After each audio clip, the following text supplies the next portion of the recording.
de las políticas públicas, el camino óptuple para una más efectiva manera de resolver los problemas, por supuesto problemas públicos. Y este es un libro de Eugen Baldrach. Ustedes tienen en este momento la cuarta edición. La que están viendo en mi pantalla es la quinta edición, que la descargué hace unos días, todavía no se las he puesto, pero obviamente ya que tenemos la quinta voy a hacer el cambio para que trabajen en la más reciente. Es posible que encuentren este libro en español, si ustedes lo buscan en internet. Yo hice el ejercicio y lo encontré en español, pero encontré, creo que fue la segunda edición. No sé si esta es la cuarta, no la encontré en ese momento. No he buscado hace un año, entonces probablemente esté. No quinta, pero quien quita que de pronto esté. Yo la que conseguí fue esta que está en inglés. Afortunadamente, el lenguaje es súper sencillo de entender y de revisar. Y este es un libro que les aseguro les va a servir en su carrera profesional. Entonces no lo tomen como un libro que nos toca para un trabajo, sino que les aseguro que es un libro de verdad, como dice el título, muy práctico para su carrera profesional.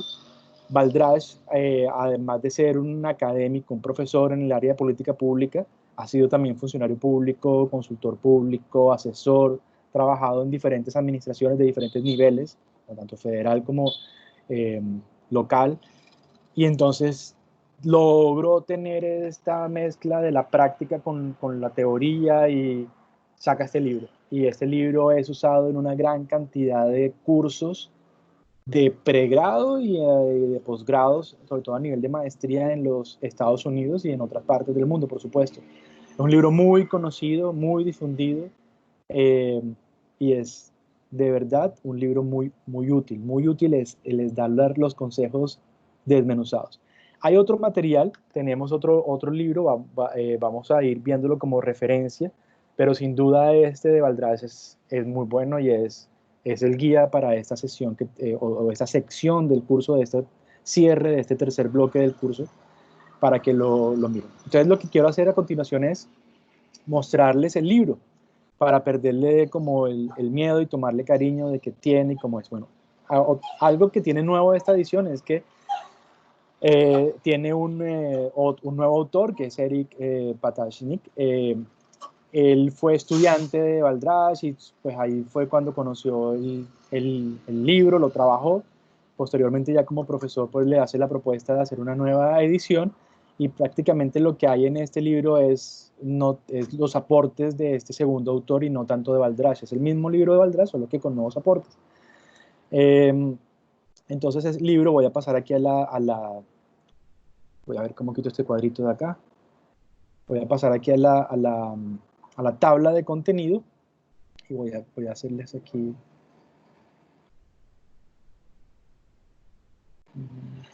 No pude hacer lo que quería hacer porque no le sale. Bueno, esta es la tabla de contenido y el libro entonces está dividido en varias partes que son pues, cuatro partes y uno, dos, tres, cuatro y cinco apéndices. Tiene unos apéndices más que la primera edición.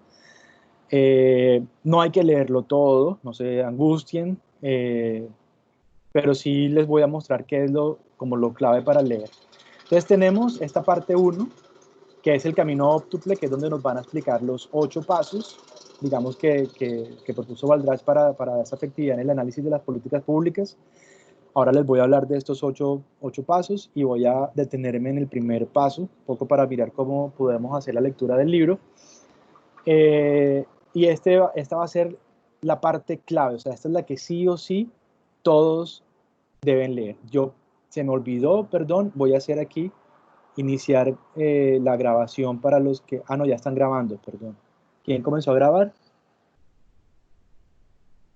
¿Alguien me confirma quién comenzó a grabar, porfa, para saber de qué hora fue? Alejandro, Alejandro Listo, Guerrero. listo, Alejandro. Bueno, muchísimas gracias. Que se me haya pasado. Perfecto. Entonces volvemos acá. Entonces tenemos la parte 1, que es la que sí o sí todos debemos leer. Es la básica, o sea, este es núcleo del libro. Sin esto no existiera el libro prácticamente. O sea, el título del libro todo es por esta parte esencial, muy importante. Y nos va a proponer entonces el Baldrás que tenemos que tener ocho pasos, y estos 8 pasos en parte tienen que ver mucho con los modelos que habíamos hablado de toma de decisiones, sobre todo con el racional y irracional limitado.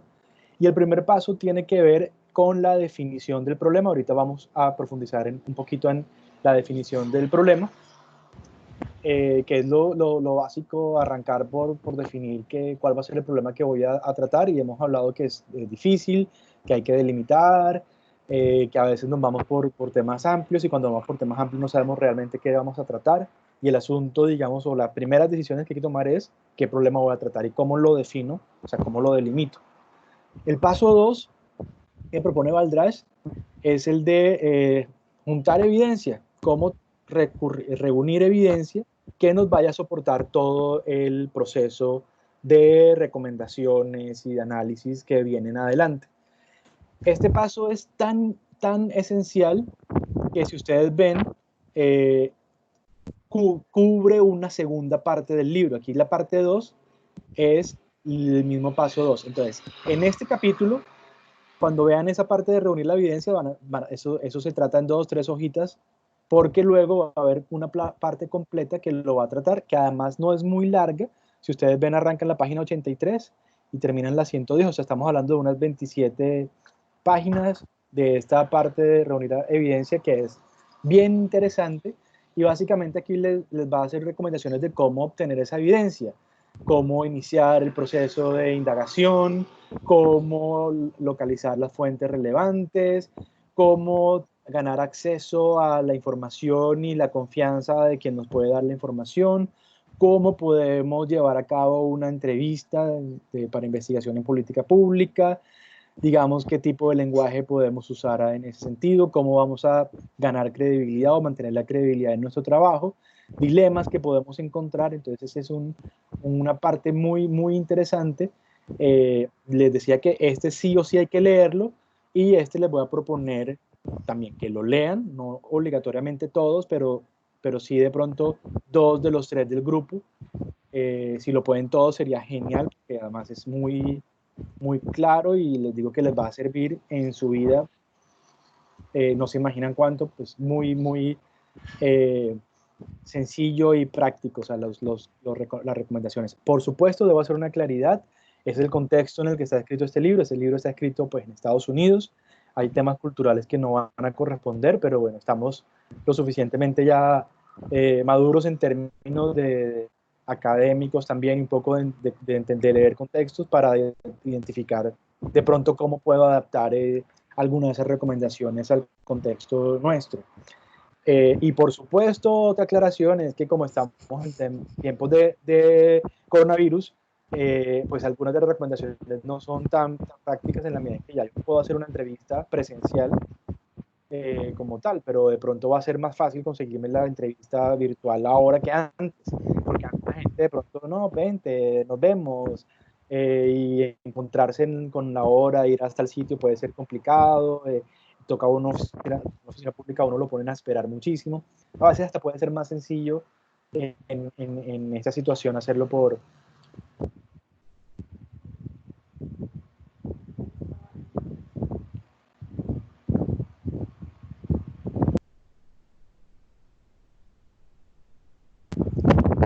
Profe, no se le escucha.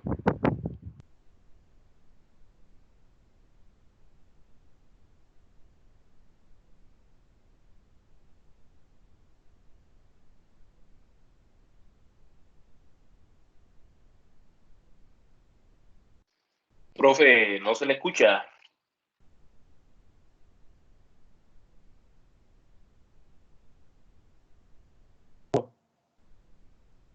¿Aló? ¿Me oye? Ahora sí se le escucha, sí, profe. Ahora sí, profe. ¿Desde hace cuánto no me escuchan? ¿Hace qué? ¿Unos 15 segundos? Ah, perfecto.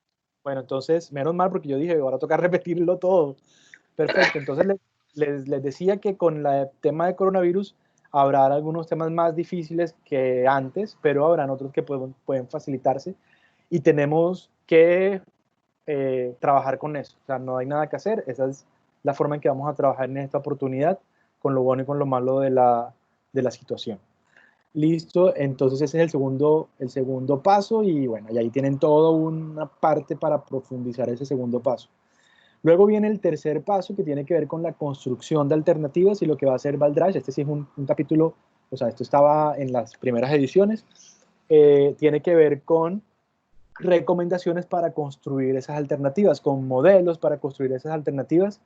De manera particular, los de economía van a tenerla un poco más fácil porque hay algunos modelos que tienen que ver con la economía, con temas de el mercado, de construirlo a partir del mercado, de si genero más oferta o más demanda o que reduzco, o sea, de cómo construyo y modelo yo una alternativa, pues creo que la van a tener ahí un poquito más sencillo que los protocolos pueden tener ventajas en otros modelos.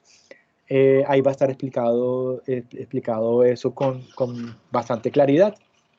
Entonces, una vez tenemos varias alternativas, en lo posible en este ejercicio yo les voy a pedir mínimo que tengan 2 alternativas y que no jueguen a tener una que es la que ustedes ya van a decidir, la que ya saben que es la que quieren, y otra como para hacer la comparación, sino que traten de tener 2 buenas, que ustedes no sepan realmente cuál de las 2 puede ser la que al final vayan a decidir. Si logran tener 2 buenas que al principio no saben cuál de las 2 puede funcionar, les aseguro que van a tener un trabajo maravilloso. Si desde el principio ya saben cuál es la que va a funcionar, pues de pronto el trabajo no va a ser tan chévere y va a ser un poco más harto para ustedes, pero pues van a hacer van a poder contrastar con otra alternativa. Entonces, la idea es que desde el principio tratemos de que no sepamos cuál de las 2 pueda funcionar porque tenemos muy buenas alternativas. Hay veces, por supuesto, pasa, y ahí está en el libro, que tenemos una alternativa que es la ganadora por todos lados por donde la veamos. Entonces, bueno, cuando pasa eso, nada que hacer, o sea, puede pasar, o sea, también depende mucho de qué tema hayan escogido, cómo hayan definido el problema, entonces puede pasar. Pero la idea es que tengan 2, al menos 2, pueden tener 3, entre más tengan, un poco más complejo se hace el trabajo, entonces yo sí recomiendo tener mínimo 2, por mucho 3. Una alternativa puede ser, si tienen 2, una alternativa puede ser, bueno, y si no hago nada, puede ser una alternativa interesante. Si es algo de verdad viable y como que ustedes lo ven que, bueno, puede ser, puede ser que no haga nada, funcione. La pueden incluir como una alternativa. Pero en lo posible tratar de construir 2. Luego el paso 4 tiene que ver con la selección del criterio. Acuérdense cuando hablábamos de la evaluación de la toma de decisiones que hablábamos de criterios objetivos, que ese criterio es el que me permite evaluar las alternativas para yo poder, digamos, como balancear el tema y decir, me voy más por esta o por esta otra. En el libro, pues va a ser muy interesante porque nos van a hablar de manera muy sencilla de los diferentes criterios que podemos usar, nos van a poner ejemplos, nos van a decir cuáles son los más comunes, por ejemplo, tenemos de eficiencia o de justicia o de libertad, y nos van a explicar, nos ponen ejemplos, o sea, muy chévere el libro en ese sentido. Luego tenemos y son, cada vez va siendo más cortico, digamos, como cantidad de páginas por paso. Luego tenemos el paso 5. El paso 5 es el de la proyección de los posibles resultados que tenga estas alternativas. Entonces, yo tendría que tener la capacidad de proyectar de alguna forma qué pasaría si yo implemento la alternativa A y qué pasaría si yo implemento la alternativa B para poder comparar. Para poder comparar, entonces ya no alternativa entre alternativas, sino los resultados de una frente a los resultados de otra y los comparo. Y por eso el paso 6 va a ser muy importante, que tiene que ver con la confrontación de los trade-off, y es que una alternativa me puede aportar un elemento y otra alternativa puede aportar otro elemento distinto. Los 2 pueden ser deseables por mí o por el equipo o por el que me contrata o por el público, pero tengo que escoger una sola. Entonces tengo que confrontarlos para mirar qué pierdo si tomo una decisión y qué gano, y qué pierdo y qué gano si tomo otra decisión. Es mirar también en el trade-off, obviamente, costos de oportunidad de tomar una frente a tomar la otra decisión. Esto tiene que ver con que yo puedo hacer una proyección de los resultados, comparar y decir, no, es que la alternativa A definitivamente es la ideal. Pero cuando confronto los trade-off y digo, voy a perder muchísimo si me voy por la A frente a lo que haría si me voy por la B. Es posible que después de confrontar trade-off yo pueda decir, no, la verdad, estaba equivocado, me voy a ir por la B. ¿Listo? Entonces, por eso es muy importante, antes de solo quedarnos con los resultados, hacer esa confrontación de los trade-off. Y bueno, seguimos con el paso 7. El paso 7 tiene que ver con la decisión. Cuando ustedes vean en el libro, esto no lleva más de 2 cuartillas, es lo más sencillo, o sea, simplemente está como paso está estipulado, pero no requiere, digamos, un gran elemento. O sea, aquí es donde yo digo cuál es la recomendación que le voy a dar al decisor, al alcalde, al secretario, en fin, al gerente, al quien corresponda. En el caso de Transcaribe, pues al gerente o a la junta directiva de Transcaribe. Es donde yo les voy a decir, miren, después de todo este proceso, usted le recomiendo que tome esta decisión. Muy sencillo. Ahí va a estar, digamos, como establecido un poco como el proceso, pero es de lo más sencillo que está respecto a los demás pasos. Y por último, el paso 8 tiene que ver con contar la historia, con decir cómo fue el proceso, cuál es el problema, y va a ser bien, bien interesante porque en el capítulo los van a llevar por, bueno, cómo lo cuenta uno de manera oral. Si yo tengo la oportunidad de hacer una presentación pública o tengo una entrevista con el decisor, yo cómo le voy a decir, cómo le voy a echar el cuento, porque de pronto yo le llevo una carpeta con pues, los anexos y con el memorando y todo, pero él me va a decir, bueno, cuénteme, ¿qué fue lo que encontró? ¿Qué es lo que debo hacer? Entonces, hay unas recomendaciones para que eso sea profesional, ¿no? No sea como, no, haz esto y ya, sino cómo debe ser la manera en que yo le haga esa recomendación. Pero también están recomendaciones para hacer presentaciones en PowerPoint, para hacer documentos, memorandos, y a partir de ese capítulo y con otra guía, pues yo desarrollé el formato que ustedes van a trabajar, que también está ahí en Sabio, el formato de memorando de política pública, que es el que vamos a usar. Ahí lo tienen ya. De pronto podemos ir haciendo algunos ajustes, porque el formato, o sea, la idea es que lo cumplan en lo posible, pero tampoco que se amarren tanto, porque lo importante es la recomendación y el problema que ustedes están mirando más que solo un simple formato, pero el formato nos está guiando. Perfecto. Entonces, este de contar la historia, este paso va a ser muy interesante, va a ser muy útil para otros aspectos también de ustedes, no solo para este curso. Ahí lo tienen. Entonces, esta es la primera parte, es la básica, la que todos vamos a leer. Básicamente el trabajo grueso está en estos primeros 6 pasos, y estos 2 pasos que están acá tienen que ver más con cómo ya yo voy a contar y a decir lo que hice. Y les decía que tenemos una parte 2, que es esta parte 2 de la evidencia, es simplemente este mismo paso 2, pero ya desarrollado con más calma, que ya les estuve hablando de qué contenía. Y luego hay esta parte 3. Esta parte 3 es nueva, no existía en la edición 4. En el archivo que ustedes tienen en este momento en Sabio no está esta parte 3, que tiene que ver con el diseño, como la forma de diseñar orientado a un problema. Esto viene de todo un movimiento que se llama Design Thinking, como pensar en el diseño, y puede ser muy útil para trabajar el tema de hacer las alternativas, de construir las alternativas. Si se ven bloqueados, pues léanse esta parte. Entonces es muy recomendable. Una ventaja grandísima, miren, comienza en la 113, termina en la 123, quiere decir que es muy cortico, 10 cuartillas prácticamente. Entonces lo pueden leer en un momentico, esta parte. Y les decía, se nota que esta no lo hace Baldrash, esto lo hace ya el otro autor que trabaja en esta segunda edición. Entonces básicamente para el trabajo lo que vamos a leer es la parte 1, básico. Yo les propongo como recomendación que lean la parte 2 y que uno se lea la parte 3, pero bueno, ya están ustedes si quieren leerlo todo. No, les decía, no es sencillo y se va haciendo esto muy rápido.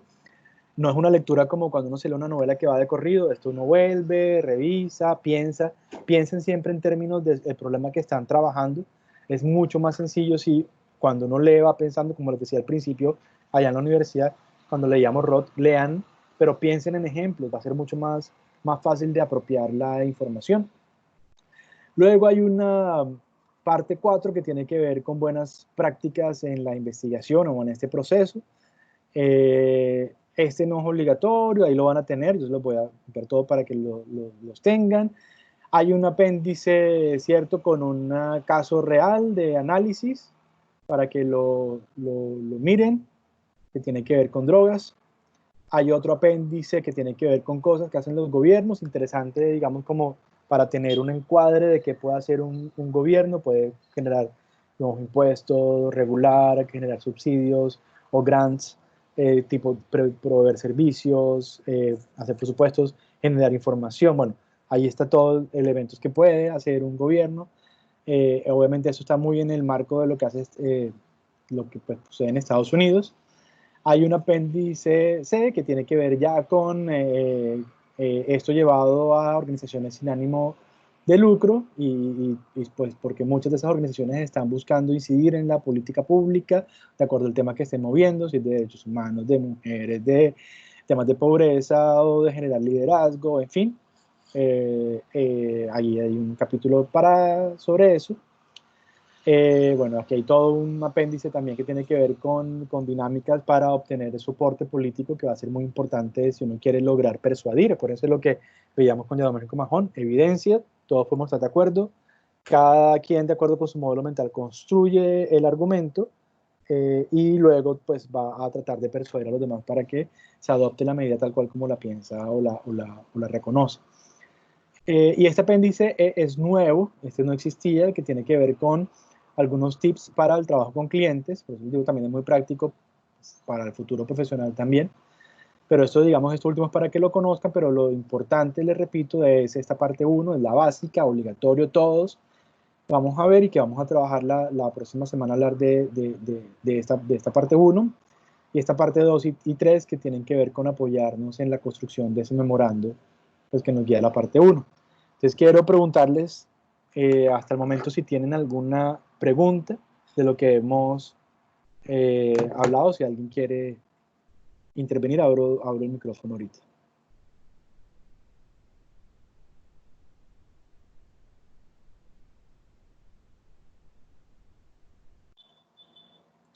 Como hay una parte que, pues, que no había buen audio, entonces no sé si de pronto hasta dónde me salté, no sé si cogí el hilo en donde era, pero sí esperaría que miren a ver si hay alguna pregunta.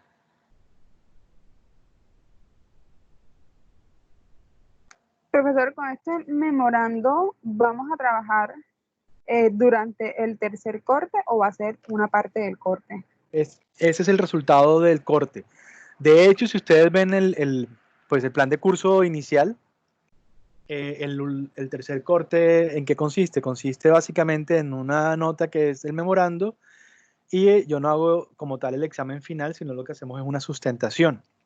¿Qué quiere decir eso? Que hay una presentación oral de ustedes. Entonces, yo hago un memorando con mi grupo, lo entrego por escrito, ahí está la guía en Word que el formato que yo les comparto, ustedes lo hacen y lo mandan, yo lo reviso, lo leo, y luego hay una sustentación en donde ustedes, eso lo hacíamos antes en la oficina, iban a la oficina, hacíamos como horario, ahorita lo haremos por acá por Teams, y ustedes, yo les iba a hacer preguntas sobre el memorando, pero también sobre todo lo visto, o sea, podríamos hablar de lecturas de Roth, sí, sobre todo de Roth, que fue lo que leímos en el principio, pero siempre aplicado a su caso, a su problema, o sea, yo no les haría preguntas fuera del contexto de su problema, sino todo relacionado con su problema y trabajado con su memorando. Entonces, es importante, digamos, para mí es que ustedes hayan logrado usar los conceptos, las lecturas al problema que están trabajando.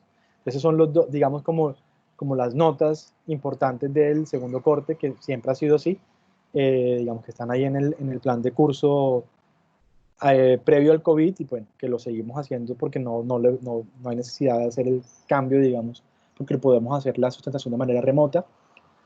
Y lo que sí sucedía era que esto se hacía o de manera individual o de máximo en parejas y que bueno, que acordamos hacerlo en los mismos grupos que tenemos, entonces sí, para mí va a ser la primera vez de pronto de trabajando con 3 personas por grupo, tiene sus ventajas, tiene sus desventajas, más ahora que estamos confinados, pues también ventajas y desventajas, pero es la idea. Yo les recomiendo muchísimo que en esta ocasión haya mucha más comunicación en el proceso, como hubo unos grupos que de verdad lo tuvieron, porque la van a necesitar. O sea, va a ser más complicado decir yo trabajo estos países o estas ciudades y tú trabajas estas otras. O sea, como esa división del trabajo así va a ser más compleja, porque estamos en un mismo objetivo de producir un memorando. Entonces, ya ahí tienen los mecanismos, como tienen Microsoft Office 360 todos, pueden compartir el documento en Microsoft y ir trabajándolo y van hablando mientras tanto. Entonces, esa sería la respuesta. Solo es, o sea, va a girar alrededor de este tema. Yo les decía, este es el proyecto 2, pero es lo que está planteado en el mismo currículo del curso desde antes, como proyecto del curso. ¿Vale? ¿Alguna otra pregunta?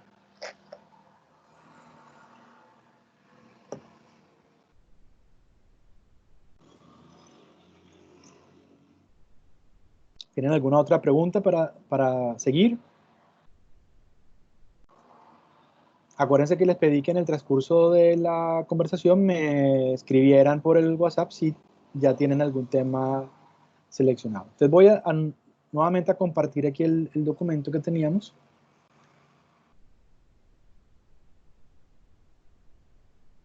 Listo, ahí creo que lo están viendo. Y entonces, se fue. Listo. Entonces quiero irme un momento como hacer un ejercicio de mirar la primera parte. Son como 70 páginas, no se angustien. Bueno, aquí está la introducción. La introducción no les dije hay que leerla, pero pueden mirarla, el proceso como contextualización, no es tampoco compleja. Y aquí arrancan ya el primer capítulo, que tiene que ver entonces con los pasos, y aquí arranca el primer paso, que es definir el problema. Y para definir el problema, voy a arrancar un ejemplo de cómo ir leyendo esto. Entonces él arranca por esta idea de que pensemos en términos de déficit y en términos de excesos también, es decir, como tratemos de valorar un poco el problema. ¿Cómo lo hacemos? Por ejemplo, bueno, hay muchas personas sin hogar en los Estados Unidos, o que la demanda por el agua que se usa para la agricultura, digamos, esa demanda está creciendo muy rápido, más rápido que, digamos, los costos financieros y ambientales que estamos dispuestos a pagar. Entonces, digamos, estamos como poniendo en balanza el problema, ¿cierto? No arrancamos diciendo como falta educación, no hay mala calidad de la educación, sino que estamos poniéndolo en términos de déficit y excesos, que por lo general funciona, no siempre, ya les ponen ejemplos, pero por lo general funciona. Aquí, por ejemplo, otro ejemplo que ponen ellos es que, a ver, que la población de los niños en edad escolar está aumentando en 140.000 al año, y la capacidad que tiene ese gobierno para construir las instalaciones físicas, digamos, no crece igual de rápido. Entonces, ahí yo no estoy diciendo necesariamente que tengo que construir más escuelas, y no puedo yo en la definición del problema decir ya cuál va a ser la solución, porque entonces, ¿para qué hago todo el ejercicio? Yo tengo que definir el problema sin anticipar una solución. Entonces, aquí luego nos va a ir explicando un poco esa idea de cómo podemos incluso escribirlo, ir hablando en términos de, de verlo en términos de excesos y de déficit el problema. Luego nos va a decir, miren, trate de hacer una definición evaluativa, y esto se refiere de pronto más a un plano retórico o filosófico, en la medida en que hay unos actores por sus modelos mentales que tienen una idea, bien sea de partido político o ideológica, y va a ver el problema de una forma y va a proponer, por lo tanto, una solución. O sea, va a tener una forma de ver, una forma de hablar del problema, que eso lo vamos a llamar como la retórica del problema, va a ser de una forma. Bueno, aquí lo que les decía ahora, no hablar de que está mal como tal, Pero sí, entonces los actores van a hablar de una forma de eso. Entonces, yo cuando estoy trabajando para alguien, pues tengo que ver un poco cuál es esa retórica que tiene esa persona del problema, porque va a ser mi punto de partida. Yo no me puedo quedar ahí. Por lo general, la gente que construye esas retóricas está en los extremos, o sea, está muy en izquierda, muy derecha, o sea, muy a favor, muy en contra, o sea, está en los extremos, más que en el centro. Y el papel nuestro de análisis pues consiste en tratar de ver más hechos y evidencias y tratar de construir, digamos, ese equilibrio y de acercar esas posiciones, pero sí debemos, o sea, no debemos caer en ellas, pero sí debemos tenerlas en cuenta como un insumo. Aquí lo hablan ellos como un insumo raw, como crudo de ese trabajo. Van poniendo como algunos ejemplos alrededor del tema. Y bueno, y aquí nos van a poner, nos va a hablar de fallas del mercado en la medida en que quieren llegar los autores a hablarnos de las fallas del gobierno. O sea, el gobierno, así como hay fallas del mercado, el analista puede identificarlas, por ejemplo, cuando hay algún problema de información o hay algún problema en donde alguno se aprovecha del otro. Bueno, entonces, en términos de gobierno, pues también hay unas fallas en el mundo real, o sea, que hablan de fallas del gobierno, que tiene que ver con problemas de la democracia directa, cuando la mayoría se impone a la minoría, le impone costos altos para beneficiarse esa mayoría, o problemas en la democracia representativa, ¿cierto? Cuando hay una influencia excesiva de algunos grupos, se aprovechan de eso también. También hay problemas el mismo gobierno tiene unas limitaciones, eh, por ejemplo, en términos jurídicos, de contratación, de capacidades también humanas, capacidades técnicas, cognitivas, y uno ve qué pasa, por ejemplo, ahora con el COVID, que el gobierno, el tema local no tenía la capacidad de contratar rápido, tienen algunos líos ahí por el tema de contratación que pues, yo estaba mirando y no me parecen graves, pero sí tienen que ver un poco con la premura de todo el proceso, que trataron de comprar rápido y que, digamos, y en ese momento era todo escaso y ahora que ya hay más producción de algunos materiales han bajado los precios y entonces parecería haber sobrecostos, pero hay un miedo de que me vayan a investigar, de que el enemigo político me quiera fregar, entonces eso genera unas restricciones incluso en el mismo gobierno y eso produce que el gobierno pueda ser lento, que el gobierno no contemple todas las alternativas. Entonces uno tiene que también entender un poco esas limitaciones y bueno, aquí es donde les hablamos de esa retórica del problema que tiene que ver con esto que resalto aquí. Y aquí donde les decía que es como si fuera un material crudo de que tenemos que tener en cuenta inicialmente, pero no debemos quedarnos en eso porque debemos ir y ser más profundos en nuestro análisis y analizar esos argumentos. Es como una evaluación de los argumentos, qué es lo que está pensando, por qué lo piensa, qué hay detrás de lo que piensa ese actor. Probablemente de pronto hay algún otro tipo de interés, entonces va a tener que ver con eso. Normalmente, miren, está asociado con el tema partidario o ideológico. Aquí está lo que les decía que no normalmente se trabaja en los extremos. No siempre es fácil, digamos, cuando uno dice, no, es que claro, esa persona o ese grupo tiene una posición liberal, porque una posición liberal se puede entender de muchas formas, liberal en que la libertad de las personas o la libertad del mercado, no siempre es lo mismo, o cuando es conservador, ¿qué quiere decir? Proteger a algunas empresas, o qué, o sea, él puede ser contradictorio también a veces esos temas de esa primera retórica que hay. Entonces hay generalizaciones sobre los problemas, no, esto es así porque tal cosa y todo el mundo cree que eso es así y puede que no lo sea, puede que sí, entonces es trabajo nuestro como hacer un análisis un poco más profundo y aquí es donde dicen, miren, el analista de política pública, digamos, es como un puente, ¿cierto? Para trabajar entre esas diferentes posturas. No es hacer eco de esas retóricas iniciales como tal, es un material que usamos, ¿cierto?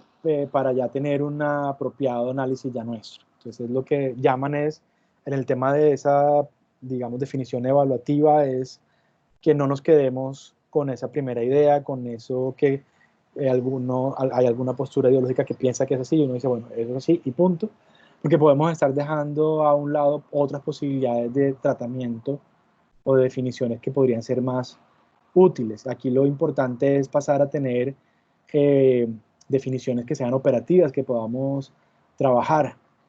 Eh, bueno, eso tiene que ver con lidiar con la incertidumbre.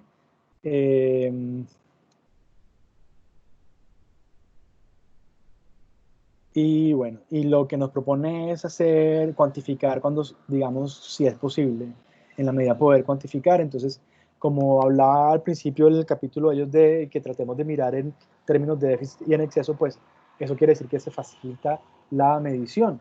Porque qué tan poco, qué tanto de mucho es entonces, qué tan rápido crece o qué tan lento está creciendo ese problema. Entonces, ese qué tanto, pues puede ser medibles. Entonces ellos aquí van a poner algunos ejemplos en ese tema, pero básicamente tiene que ver con que debemos generar esa información, reunir esa evidencia que tiene que ver con ese segundo paso, y que es el de juntar esa evidencia. Eh, entonces, quiere decir que uno va a definir el problema, pero en el transcurso del trabajo, como voy a recoger más información, es posible que pueda hacerle un ajuste a la definición del problema. O sea, esta primera definición es con la que vamos a arrancar el trabajo, pero es probable, no se angustien, si en el transcurso, cuando tengo más información y más conocimiento sobre lo que estoy haciendo, puedo hacer precisar esa definición del problema. No habría problema, bueno, o sea, no hay lío. Aquí está, digamos, como el ejemplo en términos, que ponen ellos en términos de la valoración. Incluso dice, bueno, si usted no puede, no tiene la posibilidad de estimar eso de manera exacta, aquí hablan ellos de guess, estimate, que sería como entre adivinar, ¿cierto? Y estimar, un poco tratando de poner de pronto rangos, es decir, de pronto no puedo saber qué es en tanto la afectación, pero sí puedo pensar que puede estar entre tanto y tanto, ¿sí? Puede haber entre un rango y puede estar no menos de eso, no más que eso, tratando de hacer un guess estimate. No sabría cómo traducir guess estimate. Entonces, aquí nos ponen otro ejemplo, por ejemplo, que dice, muchas personas con un ingreso over $60,000 están viviendo en apartamentos subsidiados, y entonces, digamos, eso nos está dando a nosotros una medida. Si más de eso, menos de eso, entonces yo tengo que hacer algo. Nos da como algún criterio de poder intervenir. Nos va a servir mucho esta medición luego para construir nuestras alternativas. Y la idea también es, cuando tengamos alternativas, tengamos forma de poder cuantificar. Bueno, diagnosticar condiciones que causan problemas. Esto tiene que ver con qué origina realmente el problema. A veces lo que creemos que lo origina no es lo que lo origina, entonces tenemos que ir más a fondo y evaluar mejor esas posibles causas. En parte, de todo en la empresa de la ciencia social y en la ciencia en general tiene que ver con explicar, y explicar tiene que ver con encontrar relaciones causales, ¿no? Muchos de ustedes ya lo deben tener muy claro. Entonces, es estar seguros de esa causa. Por eso uno a veces tiene que buscar qué han hecho otros, qué teoría hay al respecto, que la teoría me puede generar la posibilidad de encontrar esa relación causal entre un fenómeno y otro, para ver si efectivamente ese puede ser el que me está moviendo el problema o el que debo intervenir con mayor sentido. Entonces, esta parte tiene que ver con eso. Tener en cuenta algunas trampas que se pueden dar al momento de yo hacer la definición de mi problema. Aquí va a dar esas recomendaciones.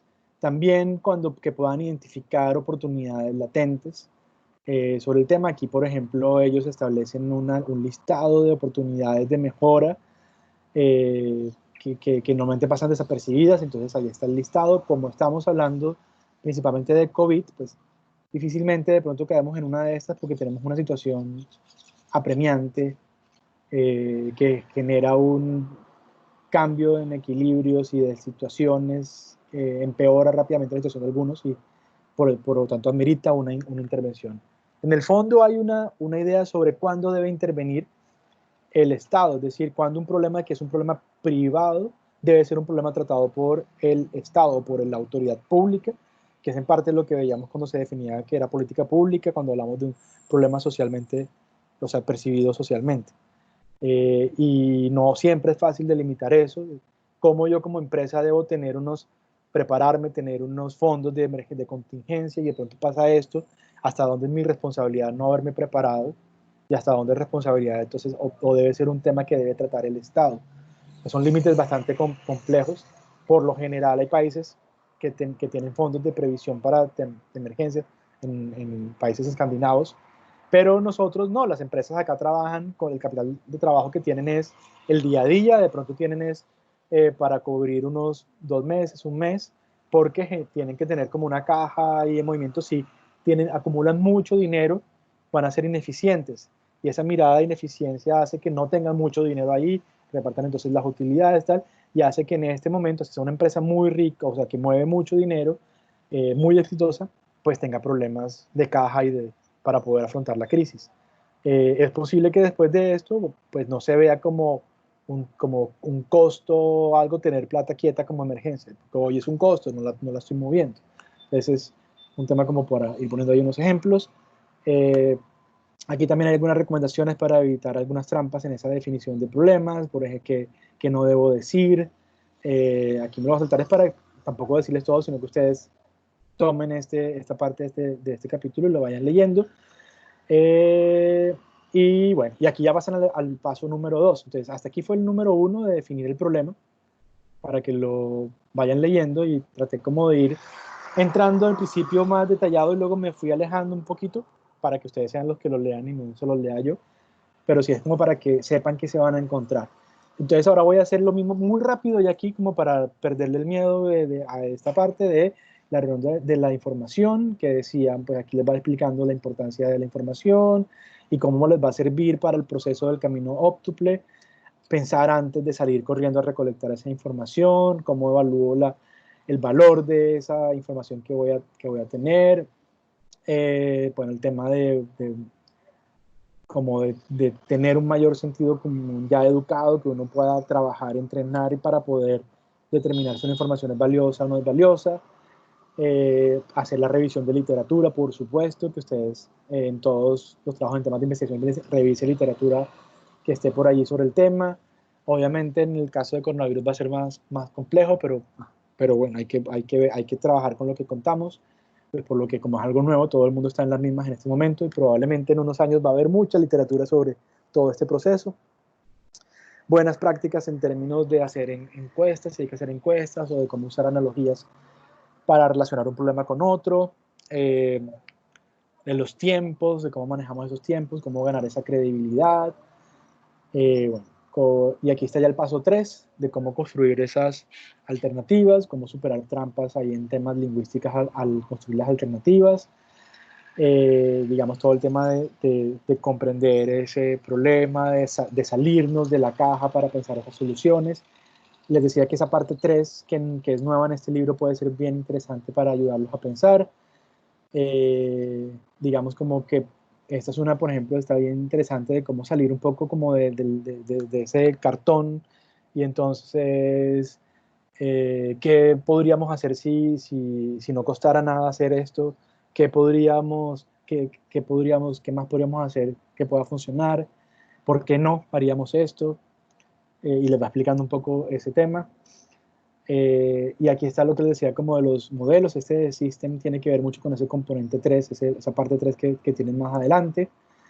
Aquí está lo que les decía de los modelos de mercado y de cómo construir esas alternativas, de modelos de producción, de conformidad, evolucionarios. Bueno, lo pueden ir mirando, y les va dando como esa idea de cómo ir construyendo las alternativas. Alternativas contingentes. Entonces aquí este les va a servir y les va a dar ejemplos.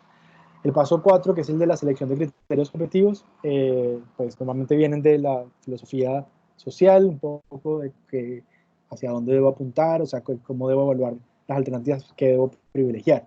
Y les va a hablar acá, por ejemplo, de algunos comunes, como por ejemplo la eficiencia que les decía. Entonces aquí les va a decir cómo se puede hacer una evaluación en términos de eficiencia. Ustedes escojan el que les parece más adecuado para su trabajo, no pueden escogerlos todos porque se complican, no le pongan tanta complejidad al asunto. Pero sí que sepan cómo se hace. Entonces, otros criterios que tienen que ver, por ejemplo, con la justicia, con la equidad, estaban ahí, con la libertad,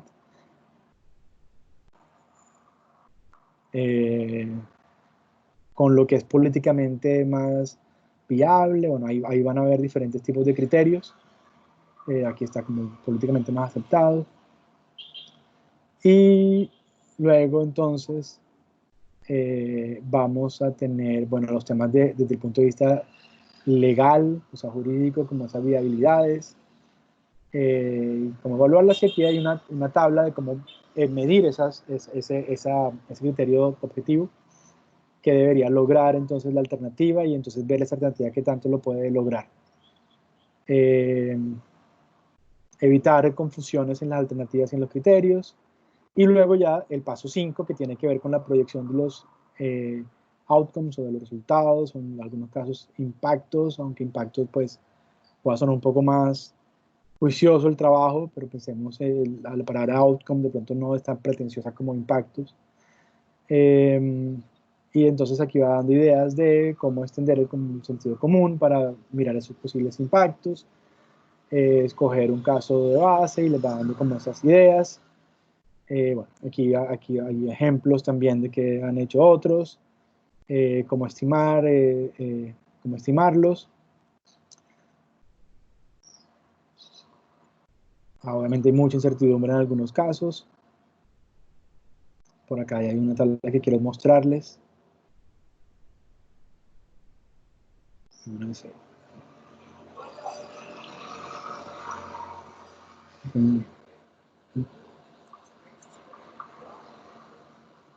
Y aquí está lo que le quería mostrar, digamos, cómo construir la matriz de los resultados o de los outcomes. Aquí les explica cómo construir esa matriz y les da un ejemplo de construcción de esa matriz. Entonces, miren el ejemplo. Pues no quiere decir que lo hagan tal cual, pero es interesante porque va a incluir varios temas en este caso. Por ejemplo, aquí dice operacionalmente, o sea, esto tiene que ver con la viabilidad técnica que hablábamos antes, esta tiene que ver con la viabilidad económica, esto tiene que ver con la viabilidad política. Entonces, por ejemplo, esta alternativa de acá tiene una viabilidad operacional alta, una viabilidad económica media y una viabilidad política alta. Este que está acá tiene una viabilidad operacional alta, tiene una viabilidad económica media y tiene una viabilidad política baja. Entonces es para que lo vayan mirando. Aquí está, digamos, como la estimación que ellos hacen, y aquí está el escenario, digamos, como de la alternativa y su escenario. Entonces, para que lo revisen. Esto tiene que ver con un tema ambiental de reducción de CO2, pero lo pueden revisar para tratar de pues, hacer un mejor trabajo, que no solo quede el texto, sino que queden también algunos cuadros que puedan, digamos, dar cuenta de ese análisis y esa comparación que hacen entre las alternativas que tienen. El paso 6 tiene que ver con la configuración de los trade-offs. Por supuesto, tenemos que concentrarnos en los resultados que vamos a obtener y esa medición. Bueno, aquí está toda la recomendación de cómo vamos a hacer esa evaluación de los trade-offs, y incluso hasta recomendaciones de cómo escribirlo. Y por último, la parte ya de cierre del camino óptimo, que es pues, la decisión y echar el cuento, ¿no? Contar la historia. Esta es la parte de cómo decidir, y miren que es muy cortica. Y aquí está enseguida el paso 8 de contar la historia. Hablan de este es, digamos, como el test de la abuelita, que es, yo le cuento a la abuelita y si ella entiende, pues estoy bien, y si no me entiende es porque algo está mal, porque el público, digamos, por lo general no entiende fácil, no entiende lo que quiere entender. Entonces hay que hacer sencillo, o sea, es como un equilibrio entre yo hago una cosa seria, muy técnica, mucha información, pero tengo que hacer esto entendible para el decisor y para todo el contexto, todos los sectores de ese contexto político que están presionando a ese decisor, a los concejales, a los periodistas. Entonces, el test de la abuelita es como que si ella me entiende, pues me puede entender mucha gente. No tiene que ser necesariamente la abuelita, puede ser la mamá, puede ser el papá, puede ser un hermano, o sea, un amigo, pero alguien que de pronto no conozca mucho el tema y ustedes puedan lograr explicárselo sencillamente, o sea, muy sencillo para que se los entienda. Aquí, digamos, ya les va a hablar como de lógica narrativa y de cómo hacer, cómo fluir esa lógica, de cómo arrancar. Tiene que ver mucho con lo que llaman en dramaturgia y literatura el storytelling, el contar la historia. Algunos errores en cuando cuento la historia del problema y de la política, o sea, contar la historia es decir, miren, hay este problema, se podría tratar de esta forma, al evaluarlo me da esto y la recomendación que yo hago es esto y ves por qué va a pasar esto. Es como lograr llegar a ese punto de contar una historia, una secuencia coherente y clara. Bueno, aquí está, por aquí les decía, bueno, cómo estructurar el reporte, cómo usar estadísticas, cómo hacer las referencias y las fuentes. Aquí está un formato de memo, yo les paso, pues ustedes tienen uno que yo les pasé, no van a hacer este. Los temas que tienen que ver con la prensa, el tema que tiene que ver con PowerPoint o con diapositivas de cómo hacerlo. Y ahí se termina esa parte 1, que es la obligatoria. Ven que es sencilla, es súper interesante, es fácil de leer, va empezando su ejemplo, entonces no es complicado el tema. Luego viene, bueno, es el capítulo 2, que básicamente es lo que ya les había leído allá de cómo arrancar, en fin, el capítulo 2 y el capítulo 3, no voy a detenerme en eso, pero acuérdense que este capítulo 2 también es bastante cortito, son 27 páginas, de todo el tema del acceso, aquí está un tema de la conversación o de la entrevista, como puede ser, y luego aquí cierra este capítulo 2, que es el de la ronda de la información, de la evidencia, y arranca el capítulo 3, que es el del tema de diseño, y aquí son solo 10 páginas, también lo pueden ver. Este es el que les decía que es nuevo, que no existía en la otra versión del libro.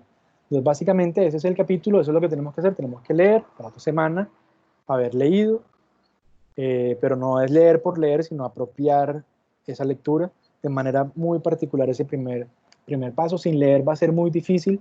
Yo les digo porque hemos tenido el ejercicio en varios semestres y me llegan grupos, y yo cómo hacía esto, pues les voy a decir que nosotros en adelante las sesiones eran más dirigidas a hacer un acompañamiento a cada trabajo. En algunas hacíamos algunos ejercicios grupales de selección de criterio objetivo y íbamos hablando del tema, pero otras sesiones eran ya con cada grupo. Entonces yo me sentaba con cada grupo a ver, bueno, ustedes qué están haciendo, cómo van, me iban mostrando avances.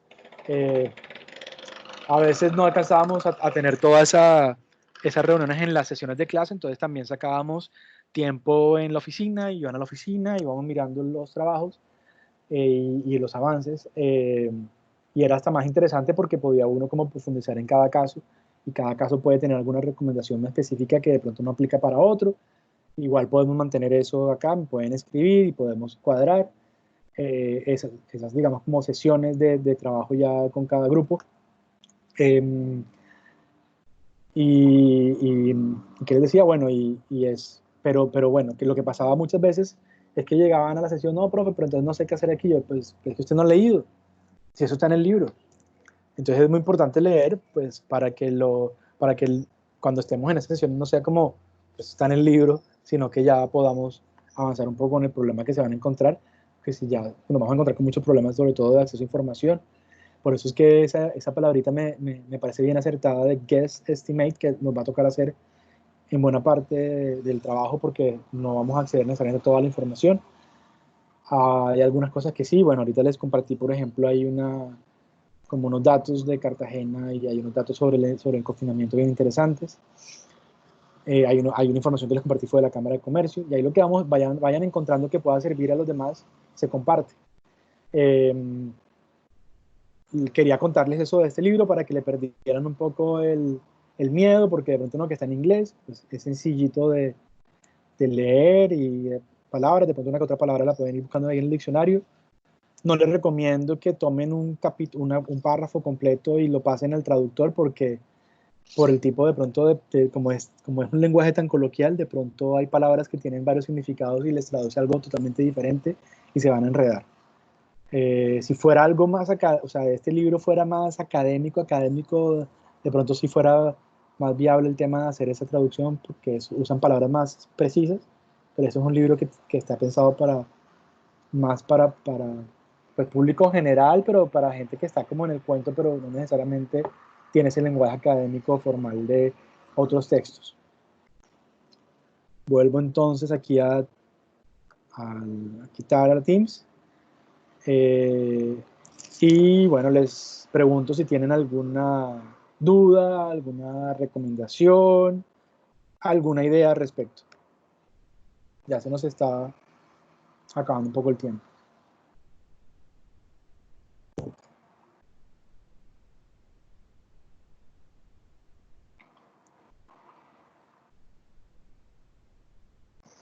¿Todo está claro? Pueden bajar el archivo del formato, yo ya apenas terminemos la clase les cambio el archivo y les pongo este nuevo. Se dan cuenta cuando, por la carátula, o sea, les muestro rapidez, cuando que identifiquen el libro, y es que van a ver la carátula que está a color. Es esta, la que tienen ustedes no está a color, y hay como un señor en una escalera, subiendo una escalera. Este es el nuevo, el de la carátula azul.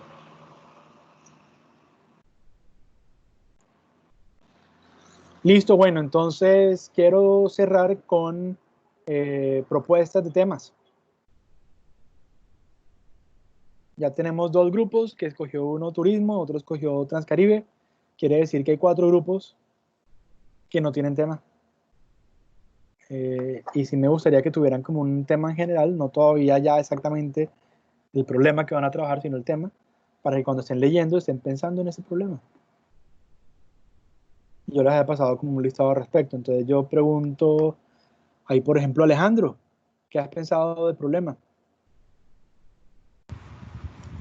Bueno, profe, ya entre mi grupo se está dando una idea más o menos. Pero, o sea, pero es que mi amigo tenía la idea también de turismo. Pero ya como la mencionaron, entonces pues ya esa no es viable. Bueno, yo les Pero cuando usted comento que, mencionó ajá, sigue, perdona. que, o sea, cuando usted mencionó que teníamos que hablar específicamente de un sector del turismo, pues eso de pronto nos dio la idea de comparar con el otro grupo, a ver qué sector o qué parte de turismo van a tomar para nosotros tener claridad y de pronto irnos por otro. Bueno, yo no le veo ningún problema en la medida en que el turismo es sin duda uno de los sectores más afectados y va a ser de los más afectados. Tiene muchas aristas, tiene temas formales, informales, hospedaje, restaurantes, temas de comercio relacionados directamente con el turismo, o sea, tiene una cantidad de sectores y elementos que tienen que ver, que yo no veo problema que hayan 2 grupos trabajando turismo, siempre y cuando pues no vayan a definir el mismo problema. Y veo muy complicado que se defina el mismo problema. Entonces sí, yo no vería, o sea, tomen turismo y vayan como analizando qué quieren trabajar, y lo que podemos hacer es que en la sesión siguiente el grupo también de Germán, de Kenneth y de Estefanía, que van desarrollando pues un poco más la idea de turismo, nos dirán, o sea, hablaremos, hacemos el cruce para que puedan trabajar ambos turismos, pero que no se pisen las mangueras ahí, antes se complementen. Me parece que está bien, por el tipo de ciudad que Profe, tenemos.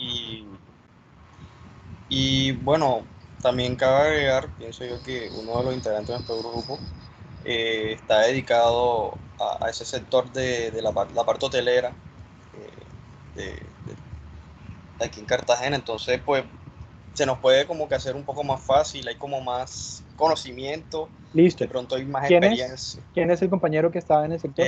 Ricardo. Ricardo, perfecto. Ricardo, que trabaja en un hotel, tiene dueño de un hotel o está como...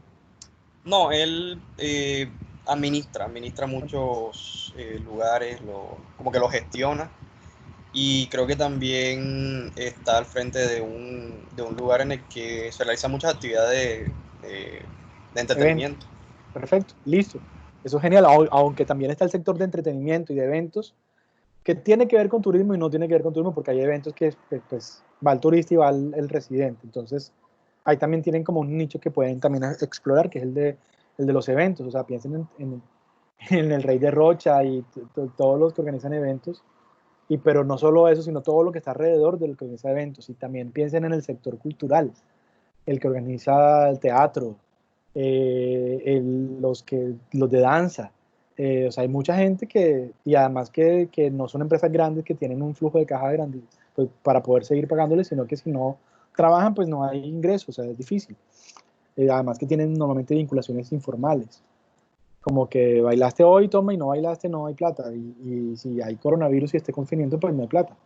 Entonces también puede ser interesante que digamos, más que solo sector turismo, también hay el sector cultural, el sector de eventos, o sea, ahí va encontrando uno nichos de afectados que podemos trabajar. Perfecto. Bueno, pensemos entonces aquí como al azar, Carol, ¿qué has pensado de tema? Gracias, Alejandro.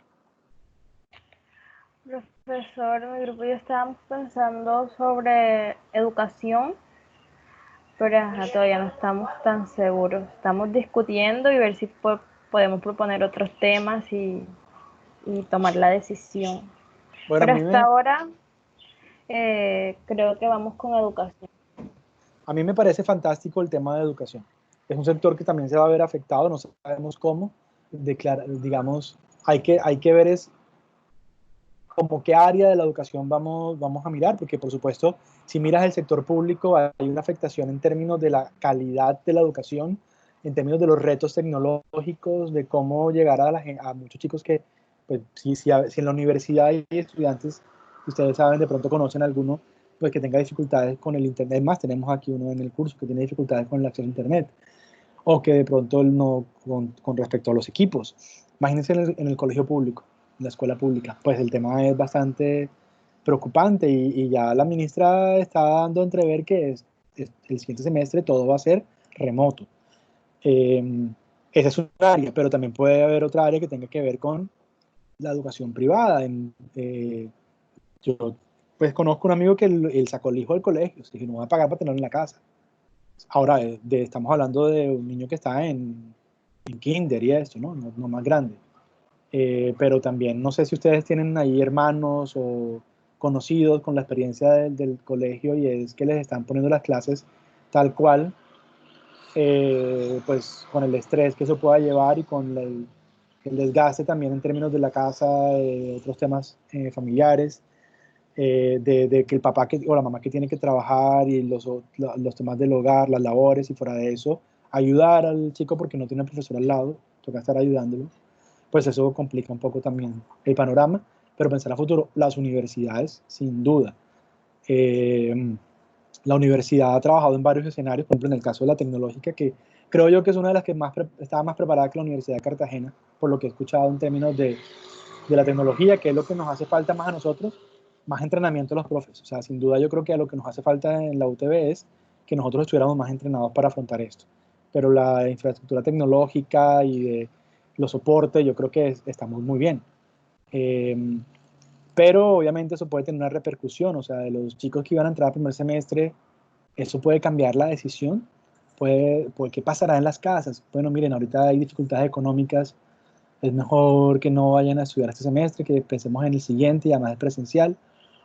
O de pronto, por ejemplo, pueden decir aquí los que iban a estudiar a Bogotá, como miren, vamos a estar este semestre en la tecnológica que es acá y de pronto después vemos lo de irnos porque ni modo de viajar y van a estar la universidad cerca, si alguna cosa se puede ir allá y es como más factible, entonces de pronto estudien, o que se va a quedar haciendo en la casa todo el día jugando o viendo televisión, pues más bien estudie.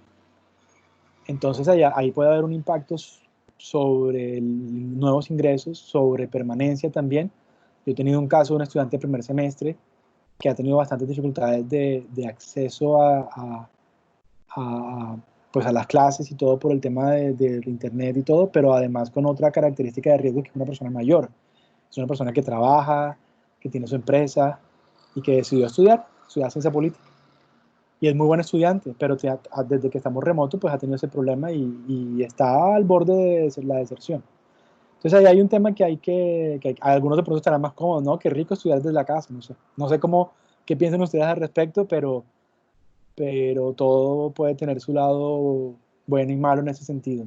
Yo creo que es un tema genial, lo que hay que es precisar por dónde lo van a abordar. Todavía no ni siquiera la definición, sino por dónde, porque hay muchos problemas que vienen que hay que tratar en el tema de educación en adelante. ¿Listo? Bueno, y entonces, que los que están aquí, ¿quién más hace falta de grupo? Porque está Alejandro, ya habló, Daniela ya tiene grupo, Darío, ya tiene grupo, ¿verdad? O sea, ya hablaron. Sí, profesor. Listo, Estefanía ya, pues ya sabemos, Germán también. José David, Yo estoy en el grupo con Carol también. perfecto. Y Kenneth ya está, y Mara José ya habló de Transcaribe. Bueno, y Ricardo no entró. Listo, quiere decir que entonces los que no han, como que no me han dicho nada de más o menos del sector, tendrían que ver el video y bueno, tendremos que hablar con ellos luego.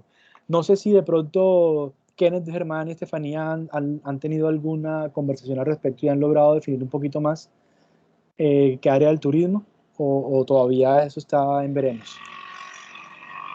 No, aún no hemos definido, profesor, pero sí, bien cierto, comentó ahora con Alejandro, que es un sector muy amplio, entonces yo creo que más bien al momento de pronto de tener los pasos más claros para desarrollar el problema, y lo digo por experiencia en el curso de gestión de proyectos, fue así, ¿no?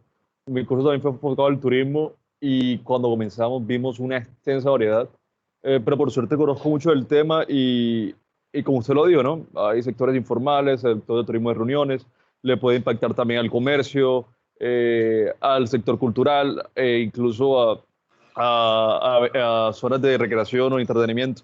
Pero sí, Listo. creo que de pronto más bien cuando estemos leyendo vamos a definir. Listo, entonces yo les pido mucho juicio con la lectura, de verdad, o sea, es muy importante que la hagan, es muy útil, va a ser práctica no solo para este curso, sino para su profesión, seguro. Leanla con gusto, bueno, ahí, yo sé que ustedes le cogen cariño rápidamente a ese libro, es muy fácil. Bajen la ficha o sea, el formato de memorando, revísenlo, mírenlo. Si tienen alguna duda, después lo podemos revisar. Parte de lo que vamos a hacer la otra semana es revisar ese formato. Podemos proponer algún ajuste sin problema. Mírenlo. O sea, miren, esa es la actividad que vamos a hacer esta semana, el libro, y miren el formato. ¿Listo? Eso es.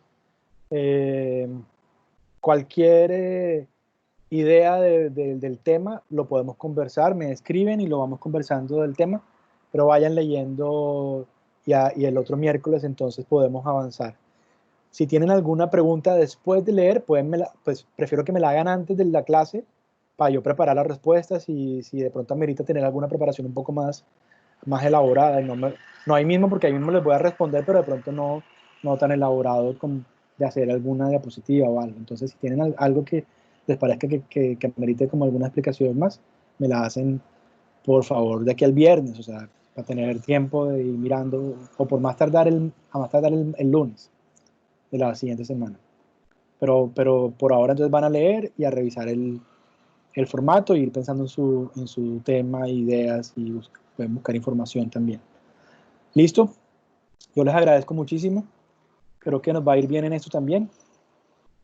Y bueno, feliz tarde. Voy a suspender la grabación y estamos conversando por el chat, por WhatsApp. Muchas gracias.